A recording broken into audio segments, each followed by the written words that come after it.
L'ONU a qualifié la bande de Gaza d'enfer sur terre.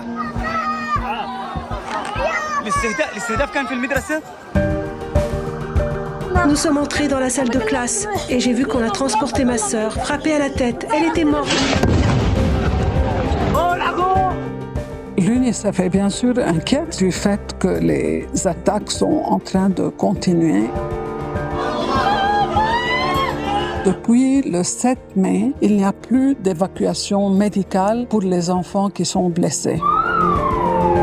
95% des enfants qui vont avoir des traumas qui vont durer toute leur vie. Cette santé mentale pour les enfants est quelque chose que vraiment on craigne beaucoup.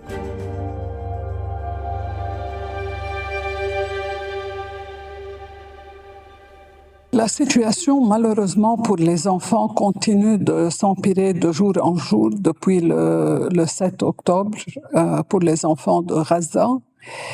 Les chiffres qui sont reportés par les médias et par les sources différentes sont de 14 000 enfants qui ont été tués et presque 12 000 enfants qui ont été blessés. L'ONU alerte, le nombre d'enfants tués à Gaza en 4 mois est plus élevé que le nombre d'enfants tués en 4 ans dans des conflits à travers le monde. Bien sûr qu'il y a aussi beaucoup de maladies à cause des conditions environnementales dans lesquelles les enfants sont en train de vivre parce qu'ils ne sont pas dans leur propre maison.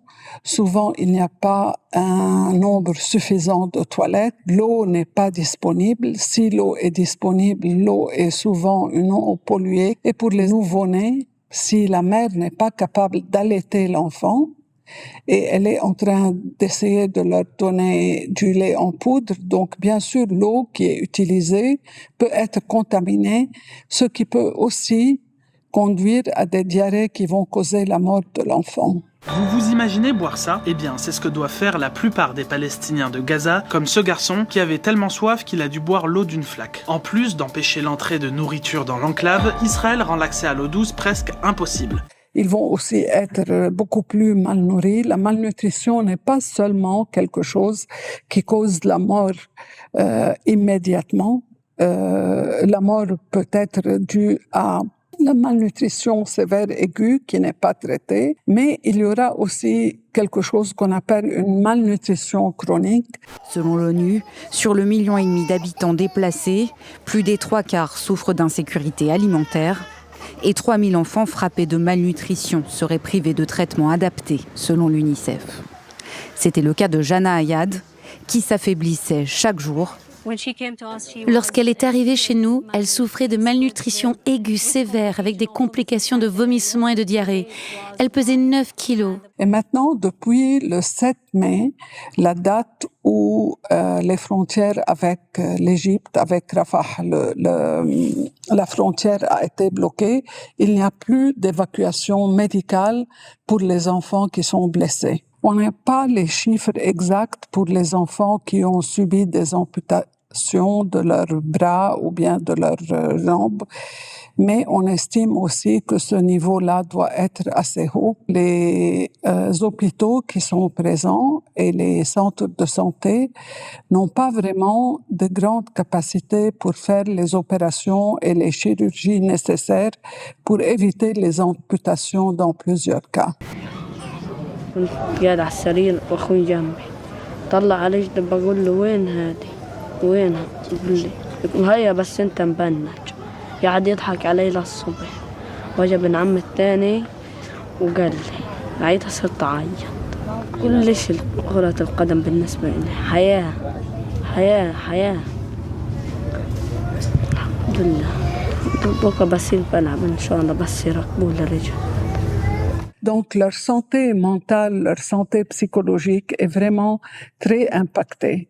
Donc, ce n'est pas quelque chose qui va se terminer avec la fin de la guerre. C'est quelque chose qui va continuer pour toute leur vie.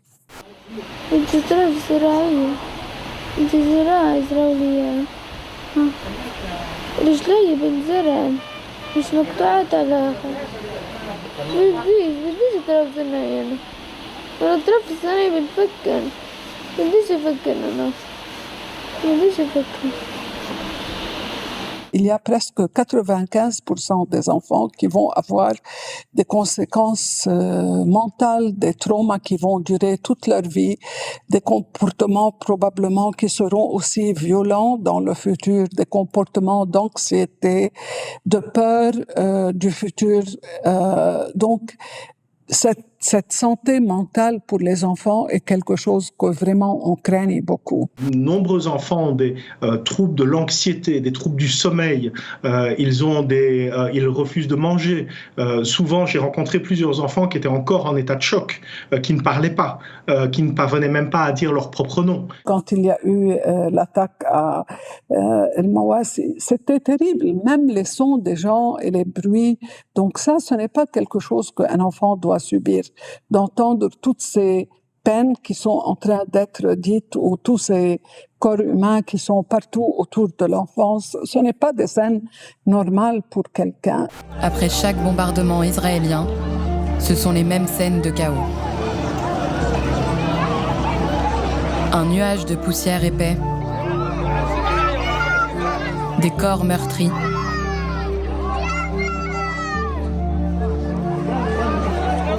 des gens qui courent dans tous les sens.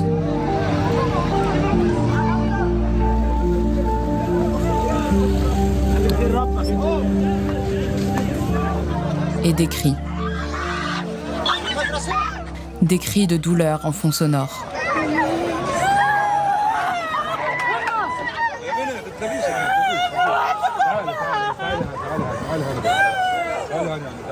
Dès qu'ils entendent qu'il y a quelque chose, ils se déplacent, même s'il n'y a pas de bombardement, parce qu'ils ont peur de ce qu'ils ont vu dans le passé, ou ce qu'ils ont vu leurs voisins, leurs cousins, leurs autres membres de famille subir et leur dire.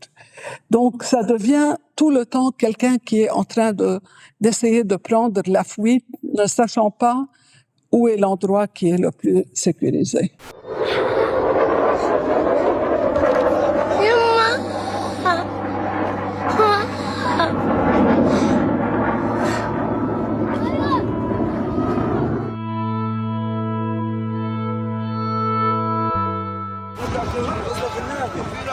Depuis le 7 octobre 2023, 625 000 enfants sont privés d'école, selon l'Agence des Nations Unies pour les réfugiés palestiniens.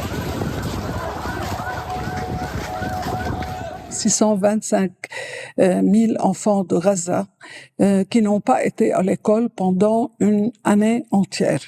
Et on est à 2 mois de septembre. Et si la situation va continuer comme elle est aujourd'hui, ces enfants-là vont rater une autre année de l'école qui va commencer en septembre. Donc, on aura toute une génération qui ne va pas être vraiment avoir les mêmes opportunités et les mêmes chances d'éducation que les autres enfants. Et pour nous, les études montrent que quand un enfant est en dehors de l'école pendant 2 ans, ça sera très difficile pour l'enfant de se réinsérer dans une école. Et par conséquent, bien sûr que tout leur avenir est impacté par ça. والله دمروا أحلامنا اليهود ما ضلش فينا شيء رحنا على بنسيلة هجرونا بالمنسيلة رحنا على خان يونس هجرونا من خان يونس أجينا عينا عملنا خيم هنا وقعدنا فيهن. Il y a plus que 80% des écoles à Gaza qui ont été entièrement détruites. Et il y a d'autres écoles qui sont occupées par les gens déplacés. Donc, quel genre d'éducation on est en train de parler? Ce n'est pas vraiment une éducation formelle qui va être bonne au cours de la première année. Mais au moins, il faut qu'il soit dans un espace minimum où on puisse donner quelques apprentissages pour que les enfants se sentent qu'ils sont toujours en train d'apprendre quelque chose. Pour finir la journée, un atelier dessin.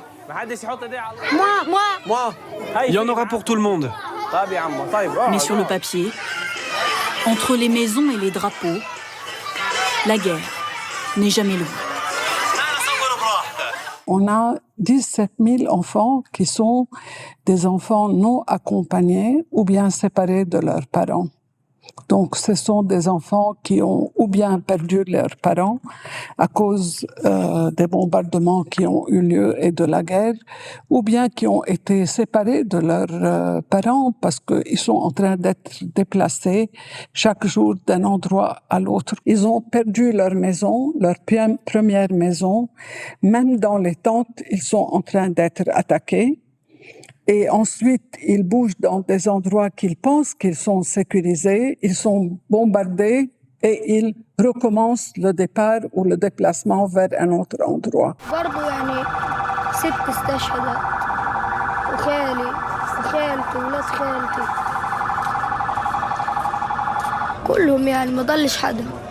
C'est un sentiment terrible. Même pour les adultes, quand on perd quelqu'un de notre famille et surtout nos parents, même on peut se demander nous-mêmes, même si nos parents ont 80 ans et ils meurent et ils ont vécu une vie complète, ça va être dur pour nous comme adultes. Donc pour un enfant qui a 5 ans et qui se retrouve tout seul, ça doit être vraiment un sentiment d'enfer pour lui. أنا صغير في الحرب إحنا تعبنا مش قادرين تعبنا الناس بتموت كل الناس بتكذب علينا بس هي تقول هدنة بعدين بتقول ما فيش هدنة أنا توقف الحرب نرجع دورنا. Probablement aussi le risque que les enfants ne s'engagent dans des choses qui ne sont pas de bonnes choses, par exemple, des formes de travail, je ne sais pas, autour de nous, le monde aujourd'hui est un monde un peu trop violent. Il y a beaucoup de groupes armés, il y a beaucoup de travail qui n'est pas un travail digne pour les gens. Je pense se lancer dans des choses qui ont à faire avec la délinquance juvénile, des choses qui ont à faire avec les groupes armés. Vous voulez faire quoi quand vous serez grand? Et toi? Combattant. Combattant? Et toi? Résistant. Résistant? Et toi? Défenseur du camp. Ils sont tous dans le même bateau. Quel sera votre destin? On deviendra des martyrs. Vous voulez finir ici? Vous imaginez vos mères venir vous voir ici? De toute façon, il ne restera plus personne. On vit dans l'humiliation. L'UNICEF est bien sûr inquiète du fait que les attaques sont en train de continuer et du fait que les enfants sont en train de subir les conséquences de ces attaques. Et nous, on appelle toujours au fait que les enfants doivent être épargnés, surtout les écoles et les endroits qui ont des civils. Ils nous ont dit que c'était une zone sûre et nous avons installé nos tentes ici pour manger et boire. Il n'y a pas de militaires ici, ni d'armes. Tout le monde est visé, personne n'est à l'abri. Où allons-nous? De mort en mort, du nord au sud et de l'est à l'ouest. Il n'y a pas d'endroit sûr à Gaza. Et c'est pour ça que l'UNICEF a toujours appelé à un cessez-le-feu et à une solution politique, parce qu'on croit que c'est le seul moyen vraiment de rétablir la tranquillité à Gaza. On travaille bien sûr sur la santé, donc on a la responsabilité d'amener ou d'acheminer les vaccins. On a fait aussi des toilettes qui sont des toilettes portables et les populations, quand ils sont partis d'un endroit à l'autre les déplacer, ont pris même les toilettes avec eux. Donc ça signifie combien la question de la dignité qui est associée à la présence des toilettes. C'est horrible quand on pense à tous ces petits détails que nous, on prend en considération comme quelque chose de très normal quand on vit dans une maison. Mais quand on vit sous une tente, c'est difficile pour les familles. On a aussi amené des kits qu'on appelle kits de dignité pour les femmes, qui sont aussi très importantes. C'est très triste et c'est très malheureux ce qui se passe. Et c'est pour ça que ça doit s'arrêter. Nous voulons une solution. Nos jambes sont fatiguées par le déplacement et nous sommes devenus malades. Il nous faut une solution. La guerre dure maintenant depuis des mois, bientôt 1 an. Et les gens fuient de Gaza à Rafah et de Khan Younes à Deir al-Balah. Ça suffit. Et je me rappelle d'un jour où vraiment il y a eu beaucoup d'attaques et c'était un jour très difficile. Mais la seule chose qui était bien, c'est qu'une fille de 3 ans a pu être réunifiée avec sa mère. Et pour nous, ça donne un peu d'espoir et ça sert vraiment à nous motiver pour continuer notre travail.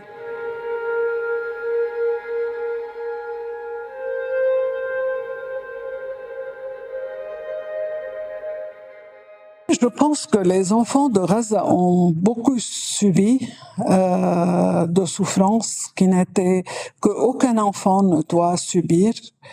Et j'espère qu'il y aura bientôt une fin à la violence, parce que les enfants ne doivent pas payer le prix de la guerre des adultes. Pour nous, c'est ça le message le plus important.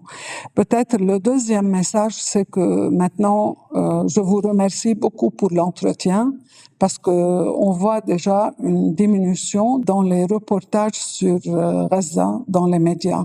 Et ça ne doit pas arriver. Ça ne doit pas, la guerre à Gaza et ce qui se passe à Gaza ne doit pas être le nouveau normal. Et je pense que les médias ont le devoir de continuer de dire ce qui se passe là-bas.